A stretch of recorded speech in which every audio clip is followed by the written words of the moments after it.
Hello everyone, আশা করি সকলে ভালো আছেন। সো কালকে হচ্ছে ঈদ। সো ঈদের আগের দিন আজকে হচ্ছে বাড়িতে চলে যাব। সেই জন্য হচ্ছে কি সেট আপ করতেছি। আর এই ভিডিওটা কিন্তু ঈদের আগে করা, আর আপলোড দিচ্ছি অনেকটাই পরে। এখানে দেখতেই পাচ্ছেন, এখানে হচ্ছে কাগজ পেতে দিয়েছি প্রত্যেকটা খাঁচাতে, কারণ আমার পাখিগুলোকে রেখে যেতে হয়। এর জন্য পাখিগুলো সব কিছুই ব্যবস্থা করে রেখে যাচ্ছি। দেখেন, প্রত্যেকটা খাঁচাতে কাগজ পাতা, এপাশে হচ্ছে একটা বাটি ভর্তি করে খাবার আর 1 লিটার করে পানি দেওয়া।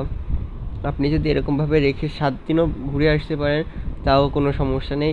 মানে বড় এক বাটি খাবার, প্রায় 1.5 কেজির কাছাকাছি খাবার ধরে প্রত্যেকটা বাটিতে, আর 1 লিটার করে পানি। এটা মিনিমাম ওদের অনেক দিনই চলে যায়, মিনিমাম 10 দিন চলে যায়।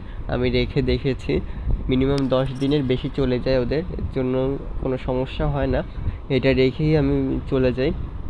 আর হচ্ছে এদের প্রত্যেকটা নিচের কাগজ পাতিয়ে দিয়েছি, কারণ যে খাবারগুলো ওদের নিচে পড়বে, ওর ভিতরে যে খাবে নিচে ফেলবে, সেইগুলো কিন্তু এই কাগজের উপর থাকবে, সেটা কিন্তু আবার ওরা খেতে পারবে।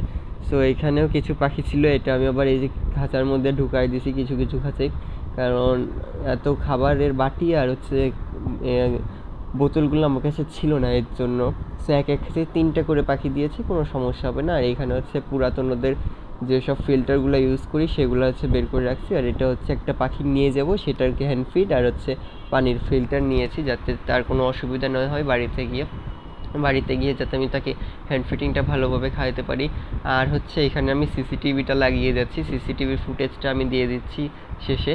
সিসিটিভির ফুটেজের মাধ্যমে আমি কিন্তু দেখতে পারবো বাড়ি থেকেও যে আমার পাখিগুলো কী করছে। আমি কিন্তু বাড়ি থেকে অবশ্য দেখেছি। সো সিসিটিভি ফুটেজটা দেখা যায়, এটা হচ্ছে আমার সিসিটিভির ফুটেজ। সো দেখতেই পাচ্ছেন পাখিগুলো কিন্তু ক্লিয়ার দেখা যাচ্ছে। সো কোনো প্রকার অসুবিধা বা কোনো সমস্যাই হবে না আমার পাখিদের এরকমভাবে রেখে গেলে। সো আজকের ভিডিওটা ভালো লেগে থাকলে অবশ্যই লাইক অ্যান্ড সাবস্ক্রাইব করবেন। অসংখ্য ধন্যবাদ সবাইকে।